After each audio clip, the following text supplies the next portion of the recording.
Good morning, my friends. We're back here at Amaryllis Care in October, and I'm just trying to break this into segments for you so that you can see how easy it is to winter these over and either get them started in the spring, or if you're getting them started later in like September, give them a couple months rest. You could have amaryllis in January or February. So hang on a sec. Okay, so I'm back, and I've just taken one of my 5 originals. I got these 15 years ago, and I've been repotting them every in the fall. I take them out and I clean them up and I cut them back, and then I put them into basically like a shallow box, something about that size. I've got some of the skins in there, but I take tissue paper and put it in there, or shredded paper and newspaper, something like that, something that will absorb any of the moisture that's still going to be coming out of here, but doesn't really dry it out. And I've heard people say, well, it has to have a cold season. Well, in Florida, we might get down to twice during the whole season. We might get down to 32 degrees, but that's a real, that's like for a couple hours. And so, we don't have like a steady refrigerator cold like you might think that they would need. And if you can give them that, that's great. If that's your climate, then that works for you.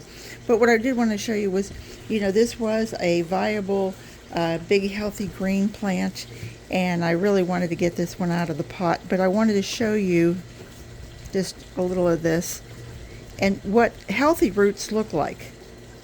I mean, these are some beautiful, beautiful roots. And I mean, you can see, let me show you that when I take these, have them growing in the ground and I take them out, they're probably a good foot long, and always reminds me of hair, the not the play hair, or not the movie hair, not the song hair, but real, some blonde girl with her beautiful tresses here. And I'm putting all that nice soil back into my pot here. And what I'm going to do is, I actually take like just an old scissors, and I just start cutting it off, giving it a real close haircut. Come here, honey, turn around. I got your bangs. Now let me get the back of your hair. And these will continue to dry. When I see them in the spring, if I wait that long to start, our month of freeze is January. Frost in Central Florida, 9B, is January 1st to 31st. And every once in a while we'll get the freak storm in February.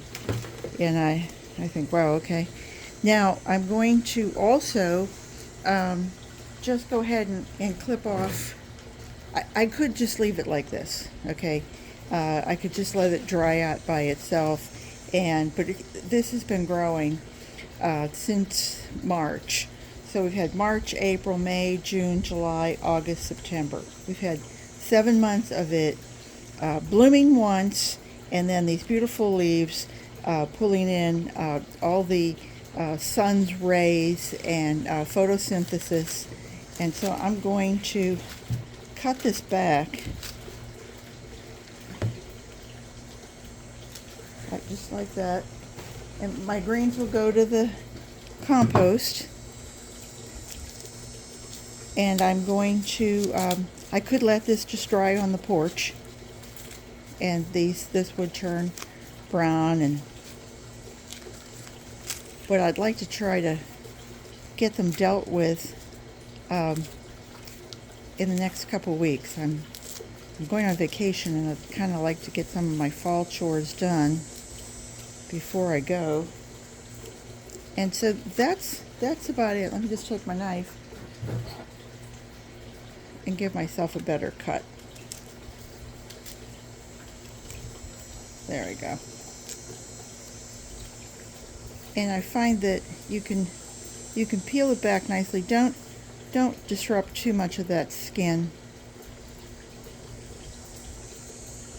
But I try to clean them up just a little bit, and I found that if I go do it the other way, I kind of can scrape it off without hurting anybody too much.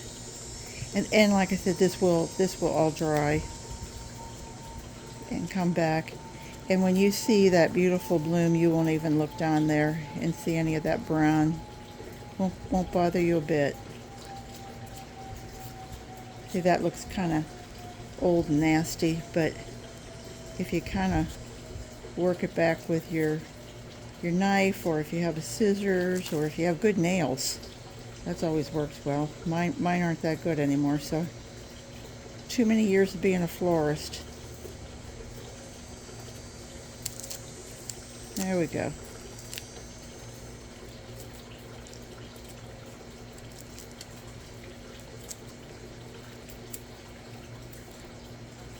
Please don't throw your bulbs away. I just put out a 2-minute video that showed the big surprise for me was that one that I thought was growing in the middle of a pot with all these viable ones around it. I thought, oh, that's it. It's not gonna make it. And I pulled it up and I got a really nice surprise of there were like 4 babies that were hanging on to this one bulb that didn't seem to want to come out and play. So, whoops. Okay, so there you have it. Now I can either let this rest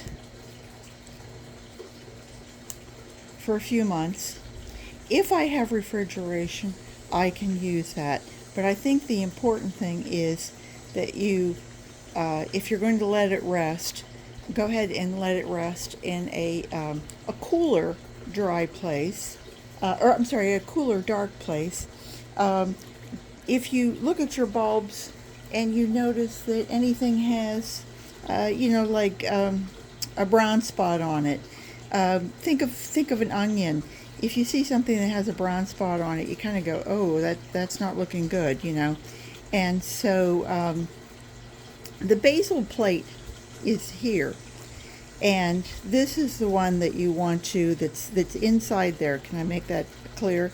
Okay, here's your basil plate, and your actual bulb is inside there like that, only inside. And you can cut this in quarters and stick some toothpicks in there and let it rest that way. And then when you plant it, it will start to divide itself. It'll send up babies in 4 different spots, and then you will have 4 identical plants to the parent plant. And so there's an awful lot of ways of propagating these, and of course my way is just to stick them in the ground and let them go ahead and send off babies on their own. So anyway, I'll probably take this one and just let it dry out. I won't put it in the sun, but I'll just kind of like put it to the side. I have a table here, and I'll let everything dry on the table. And then when they look like they're a little dry, they're no longer oozy on the top, anything like that, then I'll go ahead and put them in the box. And I'll let the box sit someplace cool, or cooler than out in the sun, or out in the heat. Sometimes I just let them sit here on the back porch. I've forgotten them where I've let them sit out on the back porch, and you know what? They are just fine. And sometimes I put them in the garage, which here in Florida, if it's 85 degrees out, it's probably at least that in your garage. We have insulation on our garage door that we installed, and it keeps our garage cooler than outside, or cooler than that condensed heat, but not as cool as inside the house. But some people actually put them in a closet if you have a place in your closet where you know that these are clean, they're bug-free, and you're putting it in something like, you could put it in cat litter, you could put it in play sand, trying to think of some of the other things, other than, tissue paper and what have you. But I like doing it in tissue paper because there's no weight. So I could keep these in a closet once I would know that they were completely clean. But for me, I have found this works for me, and I hope it works for you. So if you have any questions, please, please, please feel free to ask. I hope you guys will come back, and I hope you'll tell me that, next spring you got beautiful blooms. So take care, and I hope everybody has a great day. And remember, garden what you've got. Bye-bye.